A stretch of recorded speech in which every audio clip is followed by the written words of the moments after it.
हाँ जी दोस्तों, कैसे हैं आप सब लोग। दोस्तों आज जिस पेपर के बारे में बताने वाला हूँ एससीए फाइनल पेपर नंबर 5 एससीएमपी के बारे में। दोस्तों ये पेपर जो है बहुत ही इंपॉर्टेंट है मेरे लिए और ये पेपर निकाला जा सकता है काफ़ी आसानी से और काफ़ी अच्छे मार्क्स के साथ। दोस्तों बस फटाफट मैं बता रहा हूँ, वैसे वैसे आप कर लो, आपका काम बन जाएगा। दोस्तों ये पेपर में थ्योरी जो है वो सिग्निफिकेंट पोर्शन कवर करती है एग्जाम में, तो मुझे उस पर भी पकड़ बनानी है। थ्योरी कुछ नहीं है, बेसिकली मुझे कॉन्सेप्ट पर ग्रिप होनी चाहिए। अगर मेरे कॉन्सेप्ट पर ग्रिप है तो मैं आसानी से वो थ्योरी लिख पाऊंगा और मैं पूरे पूरे मार्क्स फैस कर सकता हूँ। दोस्तों करना क्या है, सबसे पहले सब कुछ भूल जाओ। सबसे पहले ए कैटेगरी सुन लो, जो कैटेगरी है उसके हिसाब से अपनी प्रिपरेशन करेंगे बाद में, ठीक है। पहले सुन लो ए कैटेगरी क्या है। दोस्तों ए कैटेगरी जो मेरे अकॉर्डिंगली ए कैटेगरी है ना, वो है तो लीन सिस्टम एंड इनोवेशन। इस बार मुझे लग रहा है कि पक्का पक्का आपका लीन सिस्टम एंड इनोवेशन जो है वो चैप्टर आने वाला है, साथ में budgetary control and standard costing. दोस्तों ये कोई भी बोले सी कैटेगरी, दोस्तों आपके लिए ए कैटेगरी है, budgetary control and standard costing. जब मैंने एग्जाम दिया था ना, 55 मार्क्स का पेपर जो है इन दो चैप्टर्स में से आया था दोस्तों, 55 मार्क्स का। और लास्ट अटेम्प्ट में भी पेपर में कम से कम 20 मार्क्स तो ये दो चैप्टर कवर करते ही हैं। और इतने आसान है ये budgetary control and standard costing की आप इसमें अच्छे अच्छे मार्क्स ले सकते हो। मैंने जब मेरे अटेम्प्ट में बजटरी कंट्रोल 35 मार्क्स का आया था और इतना सा चैप्टर है वो 4 पेज का, मैंने पूरा करा था और मेरी एग्जामिशन दोस्तों सिक्योर हो गई थी एससीएमपी में। तो मैं आपको क्या कह रहा हूँ कि आसान चैप्टर्स है ना, यही मार्क्स दिलाते हैं। मैंने हर पेपर में आपको यही बोला है। तो लीन सिस्टम एंड इनोवेशन आपका पहला A category chapter, budgetary control and standard costing आपका दूसरा ए कैटेगरी चैप्टर, तीसरा आपका मॉडर्न बिजनेस एनवायरनमेंट। इसमें से हमेशा ही आपका 10 to 20 मार्क्स का काम आता है। So this is again chapter of A category. उसके बाद कॉस्ट मैनेजमेंट टेक्निक, इसमें से भी काम दोस्तों हमेशा आता है, तो ये भी आपका ए कैटेगरी है। And performance measurement and evaluation, ये भी आपका ए कैटेगरी है। तो these are the 5 chapters which you should prepare on priority basis.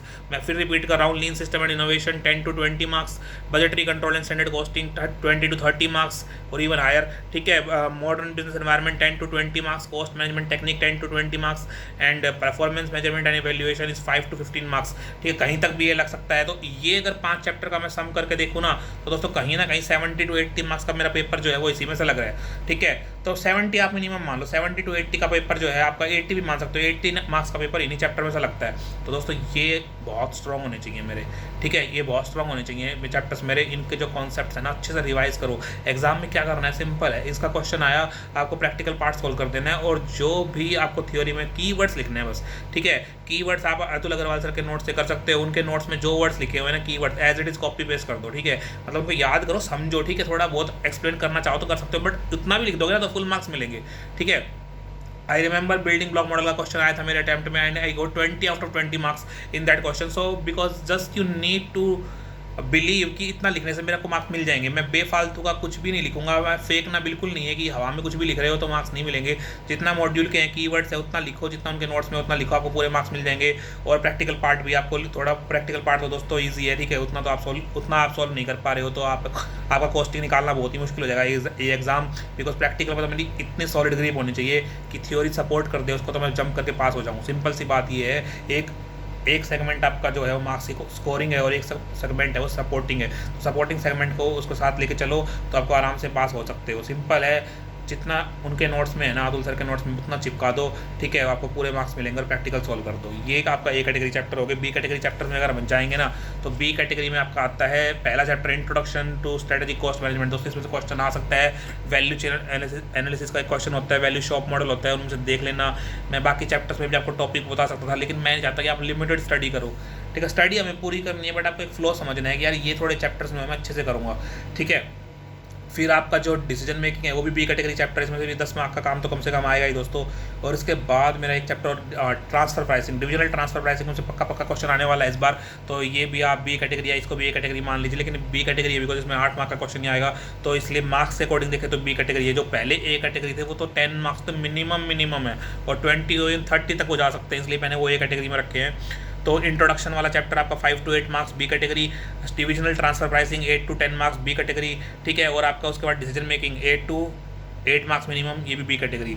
उसके बाद एक ही चैप्टर बचता है मेरा strategic analysis of operating income, ये 5 to 10 मार्क्स। ये ओनली चैप्टर जो सी कैटेगरी में मैं दे रहा हूँ, मुझे नहीं लगता इसमें से क्वेश्चन आएगा, बाकी आप एक बार प्रिपेयर कर लेना, ठीक है। तो इस तरीके से मैं सीएमपी का पूरा छोटा सा सिलेबस है मेरा, उसको मैं कवर कर लिया हूँ। तो बेसिकली क्या है, सिंपल चीज़ें जो फॉलो करनी है, चैप्टर जैसे मैंने बताए हैं वैसे पढ़ो। कोई चैप्टर डिफिकल्ट लगता है, मुश्किल है, ठीक है, किसी को लगता है यार थ्योरी याद नहीं हो रही, सिक्स सिग्मा याद नहीं हो रहा, ठीक है, किसी को लगता है यार मेरे को जो सारे के सारे लीन सिस्टम है कैसे कैसे कैसे याद करूँगा, ठीक है, किसी चैप्टर में कुछ मतलब लीन चैप्टर और कॉस्ट मैनेजमेंट टेक्निक वाला है ना, ये थोड़ा चैप्टर ट्रिकी है, बट ये जो चैप्टर है ना इसको आपको ग्रिप बनानी पड़ेगी इनके कॉन्सेप्ट पर, जितने भी आपके वो लीन सिस्टम्स हैं, ठीक है, आपको उनको सारे सिस्टम्स को याद कीजिए, उनके कीवर्ड्स को याद कीजिए। फर्दर आप ये देख लीजिए जो लास्ट अटेम्प्ट में लीन सिस्टम आया है ना वो रिपीट नहीं होगा, तो बहुत ही कम चांस है। JIT एक ऐसा कॉन्सेप्ट है जस्ट इन टाइम जो रिपीट हो सकता है, बाकी मुझे नहीं लगता कोई भी कॉन्सेप्ट रिपीट हो सकता है। सो एक चीज़ आप ध्यान रखना कि उनमें जितने भी वो लीन सिस्टम है ना 6 या 7, तो उनको ढंग से प्रिपेयर करना है, अच्छे से प्रिपेयर करने का एक ही तरीका है दोस्तों, उसको समझो, उसकी अंडरस्टैंडिंग लो कि वो क्या कहना चाह रहा है, वो सिस्टम है क्या। लीन सिस्टम मतलब एक वेस्ट को कवर करने का, यानी कि मुझे वेस्टफुल एक्टिविटी हटाकर नॉन वैल्यू एडेड एक्टिविटी हटाकर वैल्यू एडेड एक्टिविटी पर फोकस करना है, तो उनके लिए वो बहुत सारे सिस्टम्स बनाए हुए हैं कैसे हम तो वो सारे सिस्टम्स का बेस पकड़ो, ठीक है। सेलुलर मैन्युफैक्चरिंग है आपका, जहाँ तक मेरे को याद है JIT भी उसी में से एक है, आपका सिक्स सिग्मा है, TPM है, TQM है, तो ये सब चीज़ें ना आप थोड़ा थोड़ा अंडरस्टैंडिंग लो और फिर उनको आप याद करो, पहले समझो और फिर याद करो, तभी होगा। सिर्फ प्लेन रट्टा मारोगे तो भी मुश्किल है, ठीक है, और सीधा समझना चाहोगे तो भी मुश्किल है, तो एक ब्लेंडेड वर्जन आपको लगाना पड़ेगा, थोड़ा समझना है, थोड़ा रटना है और आपका काम बन जाएगा। सिर्फ उतने पॉइंट लिखो आप पास हो जाओगे। उसके बाद जो मेरा चीज़ आती है, उसके बाद जो मेरी चीज़ आती है दोस्तों, सेकंड चीज़ एग्जाम में सिंपल है, प्रैक्टिकल सॉल्व करो, थ्योरी का उतना ही पार्ट लिखो, काम बन जाएगा। और हाँ, एक चीज़ और, प्रिपरेशन के टाइम पर आपको एक दिक्कत आ सकती है कि कुछ चैप्टर्स में आप फंस सकते हो, कुछ क्वेश्चंस बहुत बड़े बड़े या ट्रिकी लग सकते हैं, तो आपको क्या करना है दोस्तों, उसको पार्ट्स में करना है, उन चैप्टर्स को पार्ट्स में करो। और फर्दर मोर कोई क्वेश्चन बहुत बड़ा है ना तो देख देख के सोल्व करो, देख देख के सोल्व करो, आपको फ्लो पता चलेगा, आपको प्रेजेंटेशन पता चलेगी, फॉर्मेटिंग पता चलेगी, तो आप उसको हिसाब से बना पाओगे एग्जाम में। साथ ही में आपको एक चीज़ और ध्यान रखनी है यार, जो मैं बोल रहा हूँ भूल गया हूँ, बट मैं बताऊँगा आपको कि वो चीज़ है, हाँ जी, क्वेश्चंस, ठीक है। क्वेश्चंस आपको SCMP में जितने भी प्रैक्टिस करने हो कर लो, उससे कोई भी फर्क नहीं पड़ने वाला, ठीक है। जब तक आप कॉन्सेप्ट पर अच्छी ग्रिप है तब तक तो सही काम है, उसके अलावा आप 1000 क्वेश्चन भी कर लोगे ना तो कम है। मैं हर वीडियो में बोल रहा हूँ मिनिमम 200 क्वेश्चन, ठीक है, sorry maximum 200 question you need to solve. 200 question कम से कम मैक्सिमम करने, कम से कम नहीं, कम से कम तो 100 करने हैं, और मैक्सिमम 200 क्वेश्चन तो SCMP में करने ही है, आराम से पास हो जाओगे, और कुछ ज़्यादा करने की नीड नहीं है, ठीक है। ये चैप्टर्स बताए इनके क्वेश्चन कर लो, नहीं आ रहा देख देख के कर लो, बड़ा चैप्टर लग रहा है पार्ट्स में कर लो, ठीक है। कोई कॉन्सेप्ट कंफ्यूजिंग है उसको प्रयास करो रटने का, रटा नहीं जा रहा है तो अंडरस्टैंडिंग लो, यूट्यूब से बहुत सारे वीडियो हैं, जरूरी नहीं है कि मैंने X टीचर से कोचिंग ली तो मैं उसी से पढ़ूंगा भाई, YZ ABC बहुत सारे टीचर्स हैं मार्केट में, वहाँ से अपना सिलेबस कवर कर, ठीक है। और आप SCMP में एक चीज़ और कर सकते हो, जब आप एग्जाम दो ना SCMP का, तो आपको एक चीज़ ध्यान रखनी है कि उसमें है ना पहले आप पूरा प्रैक्टिकल पार्ट सोल्व कर दो, कोई इशू नहीं है, ठीक है, और उसके बाद थ्योरी वाले पॉइंट सोल्व कर देना। अगर लेकिन अगर थ्योरी वाले पॉइंट हमसे पहले वाले मान लो क्वेश्चन पार्ट्स में आए, 5 पार्ट्स आगे क्वेश्चन, सॉरी 2 पार्ट्स आगे क्वेश्चन के, पहले में वो आपसे क्या बोल रहा है कि यार प्रैक्टिकल इवैल्यूएशन करना है उसमें, ठीक है, और दूसरे में आपसे वो थ्योरी के पॉइंट पूछता है जनरली, तो ऐसा ही होता है। तो मैं पहले प्रैक्टिकल सोल्व कर दो, बाद में थ्योरी वाले पॉइंट लिख दो। अगर ऐसा नहीं भी है तो आप क्या करो, पहले आप एक पेज छोड़ दो थ्योरी के लिए और पीछे आप प्रैक्टिकल पार्ट कर लो, थ्योरी बाद में कर लेना, क्योंकि शुरू में पॉइंट सोचने लगोगे ना, याद ना आए ना तो माइंड कंफ्यूज होता है और फिर मार्क्स नहीं मिलते। आपको क्या करना है, SCMP में जो क्वेश्चन आते हैं ना उनके सब पार्ट्स भी होते हैं, तो उनके भी मार्क्स होते हैं। मान लो 20 मार्क का क्वेश्चन आया JIT का, जो मेरे अटेम्प्ट में आया भी था, तो उसमें से 5-6 पार्ट पूछे थे उसने, तो मुझे लगा यार इसमें तो मेरे को 4 तो आते ही है, तो मैं 4 तो करूँगा, 2 नहीं भी आते तो क्या है, छोड़ दो यार, ठीक है, या उनको कुछ भी लिख दो उसमें, ठीक है। आप क्या फोकस करते हो यार, नहीं पहले मुझे ये सारे पॉइंट्स इस क्वेश्चन का मैं सॉल्व करूँगा तब आगे बढ़ूंगा, ऐसा नहीं करना। जितना आता है पहले उतना करो, पेज छोड़ते जाओ, बाद में ध्यान आए तो लिख देना, वरना मत करना, ठीक है, कोई फर्क नहीं पड़ता। लेकिन जो पेपर में आता है एटलीस्ट वो सारे के सारे सब पार्ट्स तो आप क्वेश्चन के सॉल्व करो, so that you can get maximum marks लेने हैं तो पेपर जितना आता है वो सारे क्वेश्चन मुझे करने पड़ेंगे और मैक्सिमम ट्राई करना पड़ेगा कि मैं एग्जाम पूरा करूं तो मैं पास हो जाऊंगा। उसके लिए मुझे कॉन्सेप्ट याद भी करने पड़ेंगे, रटने भी पड़ेंगे और प्रैक्टिकल की प्रैक्टिस भी करनी पड़ेगी। इतना काम कर लोगे SCMP बन जाएगा। मैंने आपको सारे इंपॉर्टेंट चैप्टर बता दिए हैं, ठीक है। क्वेश्चन की लिस्ट इन चैप्टर्स में जो क्वेश्चन इंपॉर्टेंट हैं उनकी लिस्ट खुद बनाओ। जो पिछले अटैम्प्ट में पूछा जा चुका है वो बिल्कुल नहीं आएगा, ठीक है, और उससे पहले वाले अटैम्प्ट में भी थोड़ा 30% चांस होते हैं। जिसको 2-3 अटैम्प्ट हो गए पूछे हुए, 3-4 अटैम्प्ट, वो तो पक्का बहुत इंपॉर्टेंट है, तो उसको ढंग से प्रिपेयर कर लो। ऐसे एनालाइज करो कि यार कौन सी चीज़ें इंपॉर्टेंट है, कौन सी नहीं है, ठीक है।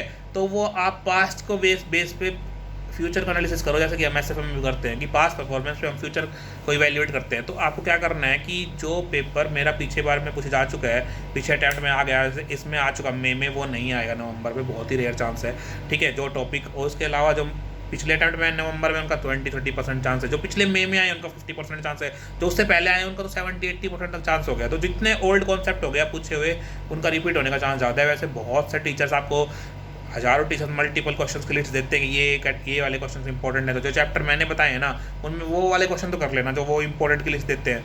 तो जो चैप्टर मैंने बताए हैं वो तो करने ही करने हैं। ए कैटेगरी वाले उनमें क्वेश्चन चाहो तो आप सारे कर लो, सारे नहीं भी हो पा रहे हैं तो जो इंपॉर्टेंट क्वेश्चन हैं उन चैप्टर के वो कर लो, यानी कि वो चैप्टर तो मेरे सॉलिड ग्रिप होना चाहिए तभी मैं पास होऊंगा। SCMP आसान है निकालने, पहले मानना पड़ेगा कि आसान है। और जिनका ग्रुप 2 है ना उनका पहला पेपर SCMP होता है, तो उन्हें कम से कम SCMP को 3 से 4 दिन देने चाहिए ताकि SCMP उनका स्ट्रांगली प्रिपेयर हो जाए और अच्छे से रट लो पूरा थ्योरी को, ठीक है। और अगर जो बच्चे दोनों ग्रुप दे रहे हैं, जो बच्चे दोनों ग्रुप दे रहे हैं उनके लिए सिंपल है भाई।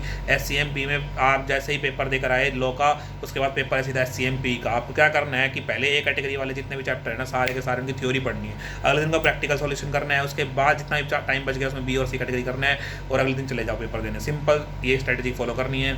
और SCMP को प्रिपेयर करने के लिए यू जस्ट नीड 20 डेज़ में आपका SCMP पूरा प्रिपेयर हो सकता है विद 1 रिवीजन ऑल्सो। और अगर 30 दिन दे देते हो, 1 महीना दे देते हो SCMP को, तो भैया इसमें तो आप कुछ भी हासिल कर सकते हो। 20 दिन लगाओ, SCMP ख़त्म करो, पास हो जाओगे। और कुछ डाउट है कमेंट बॉक्स में कर देना। Okay bye.